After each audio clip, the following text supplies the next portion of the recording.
Em parceria com o projeto Memories of World War II, o Almanac Militar tem o privilégio de apresentar esta série de entrevistas aqui no canal. O projeto é conduzido pelo nosso amigo Joshua Scott e se dedica a preservar a história da Segunda Guerra Mundial e a memória daqueles que serviram por meio de entrevistas transformadas em curtas-metragens. Através dos relatos pessoais dos veteranos, o objetivo de Joshua e sua equipe é honrar o sacrifício dos protagonistas deste evento e conceder às gerações mais novas uma compreensão de como era viver a guerra e que lições podem ser aprendidas com ela. Se você deseja contribuir para o projeto Memories of World War II, clique nos links aqui na nossa descrição e se aprofunde na ideia e ajude-os a manter a história viva.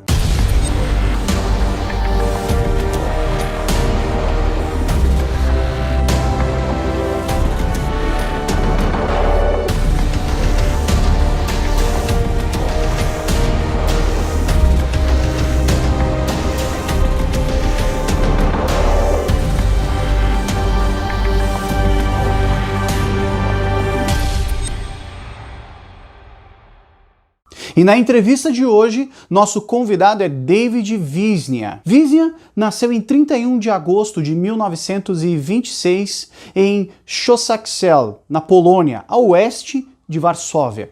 Ele frequentou o sistema escolar hebraico Yavneh Tarbut, aprendendo vários idiomas e ganhando treinamento vocal de cantores renomados.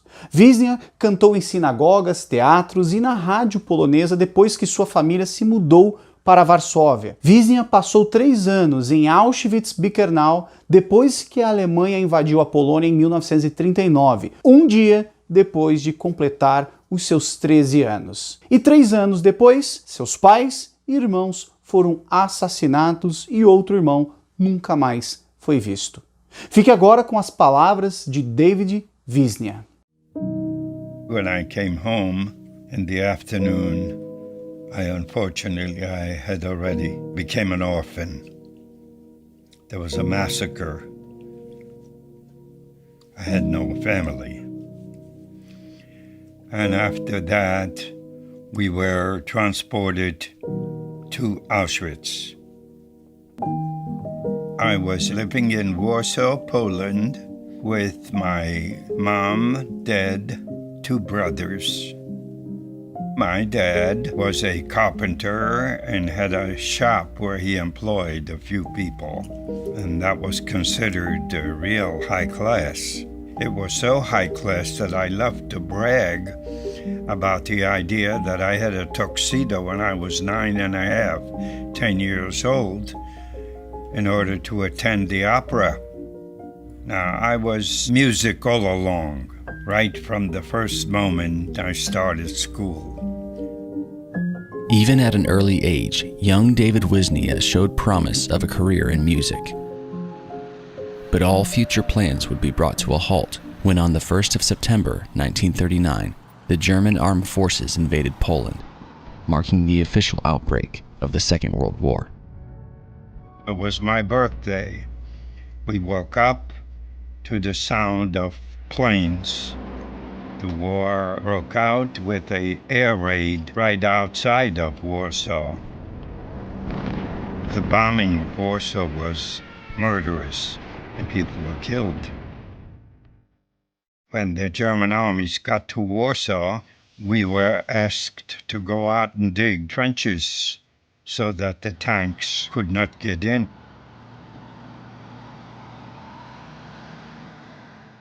In Warsaw itself, there was a resistance. And it took them 27 days to take Warsaw. But by the 6th of October, in spite of a fervent defense effort, Warsaw and all of Poland fell under German occupation.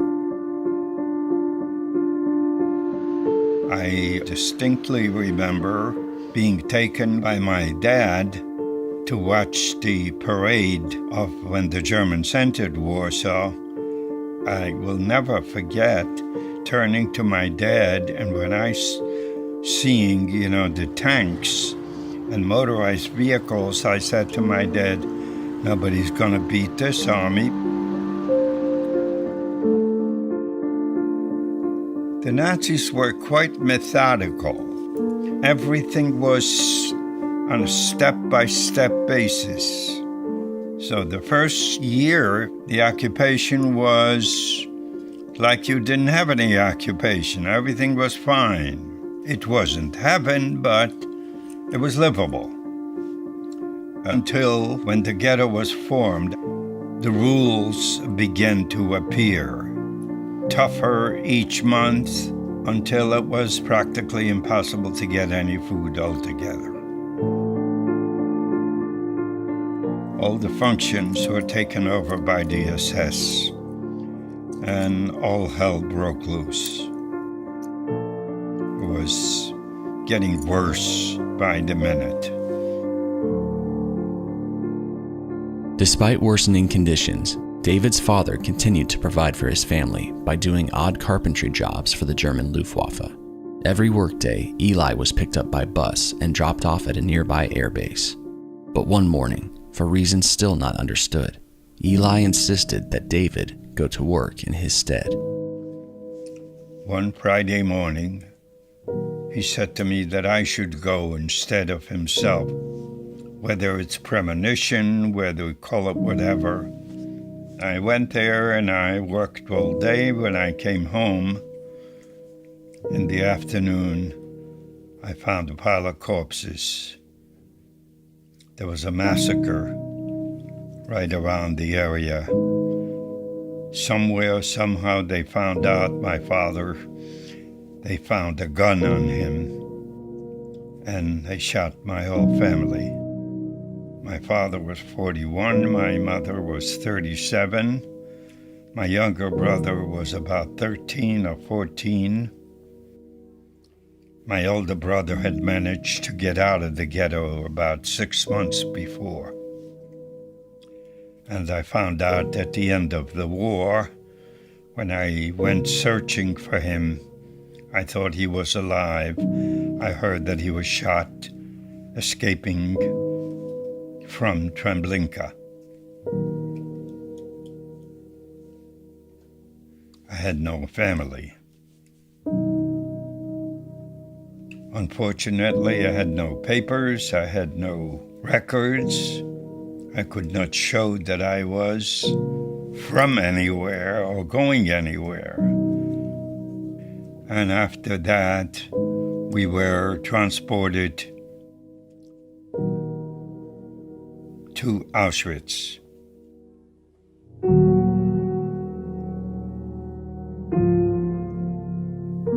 When I arrived in Auschwitz itself, we were 1,500 people, men, women, children.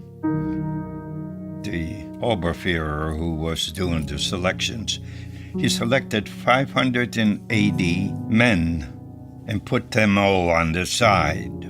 I looked at the column that was lined up, and I saw these were all working men, men who could work. I figured I better get over to that side.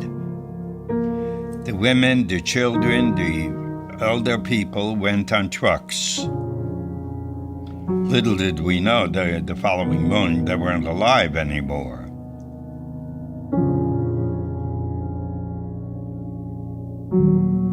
It's just impossible to believe that human beings could deal that way with other human beings.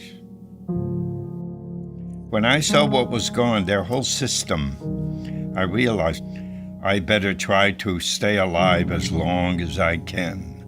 So it got inside of me, one day, each day, live one more day, one more day, one more day. The first week, my job was to gather some of the bodies into a wheelbarrow and take it over to a particular place where they eventually took it over, I guess, to the crematorium. So I did it for the first week. Had I continued doing this, believe me, I wouldn't be sitting here. I would have never made it.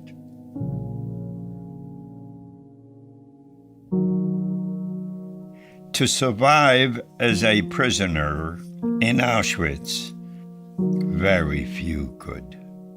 Very few. There had to be an exceptional story to it. Because you were nothing. So after about, I think, a week and a half of being on cell block 14, somebody yelled out, "Who can sing here?" Well, everybody knew Wisnia can sing.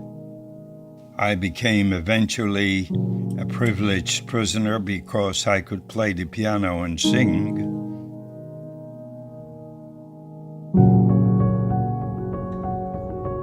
For 2 years, David's musical abilities kept him relatively safe, but he would soon find that his status as a privileged prisoner did not extend beyond the walls of Auschwitz. I never left Auschwitz until December 1944, going on a death march to Dachau. Now, I realized that I would never survive in Dachau. There was no food, no place to sleep, nothing. It was horror, absolute horror. And I was no longer a privileged prisoner. Nobody knew me in Dachau. One fine morning, they were asking for people to go to Austria. They were building the bunkers for their Messerschmitts that were being shot to hell by the Allied troops. I was one of the first to volunteer, and we went on a train going down towards Austria.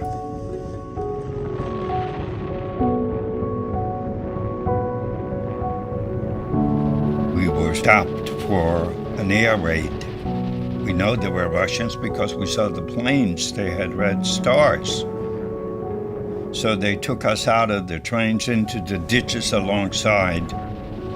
And instead of coming back when the air raid was over, I took a chance, and I eventually escaped.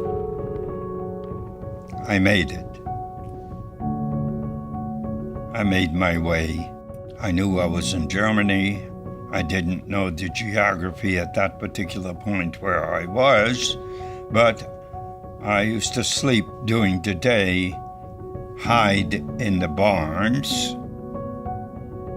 as I was looking for a place.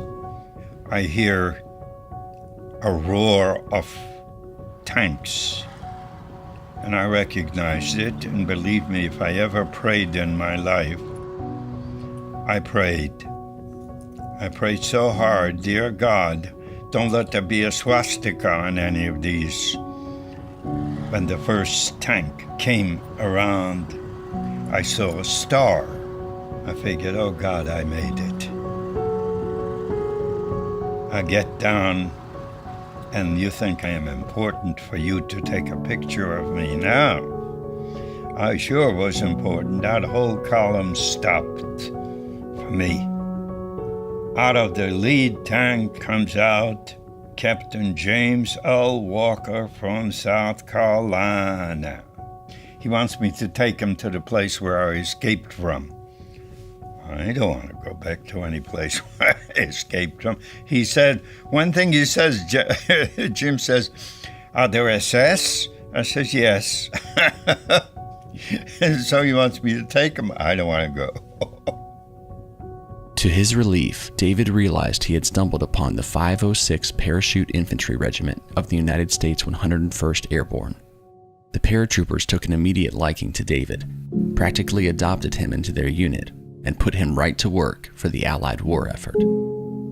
I acted, I must mention to you, I became necessary for the group as sort of an interpreter. They put me in uniform, and Fred showed me how to use the Thompson machine gun, and they used me as I had 1, 2, I think about 4 occasions where I had talked down SS guys to throw away their, she's German, to throw away their guns and give up because the war is kaput. Hitler is kaput. So That's what I did. So I became like a necessary kid. I was with the 101st Airborne from the end of February 1945 until the day I arrived in Hoboken, New Jersey. And even in the States, that's my family.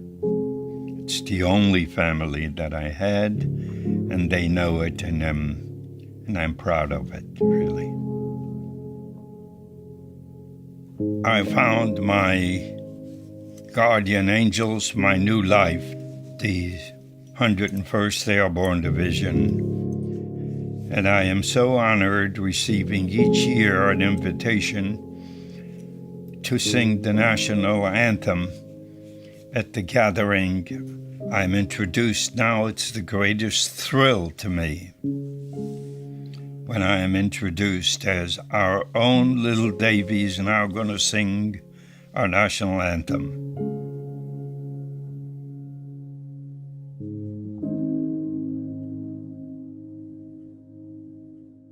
E na descrição deste vídeo nós deixamos todas as sugestões de livros sobre esta temática disponível para compra e com desconto. Fica aqui o nosso muito obrigado pela sua audiência, um grande abraço e até a próxima.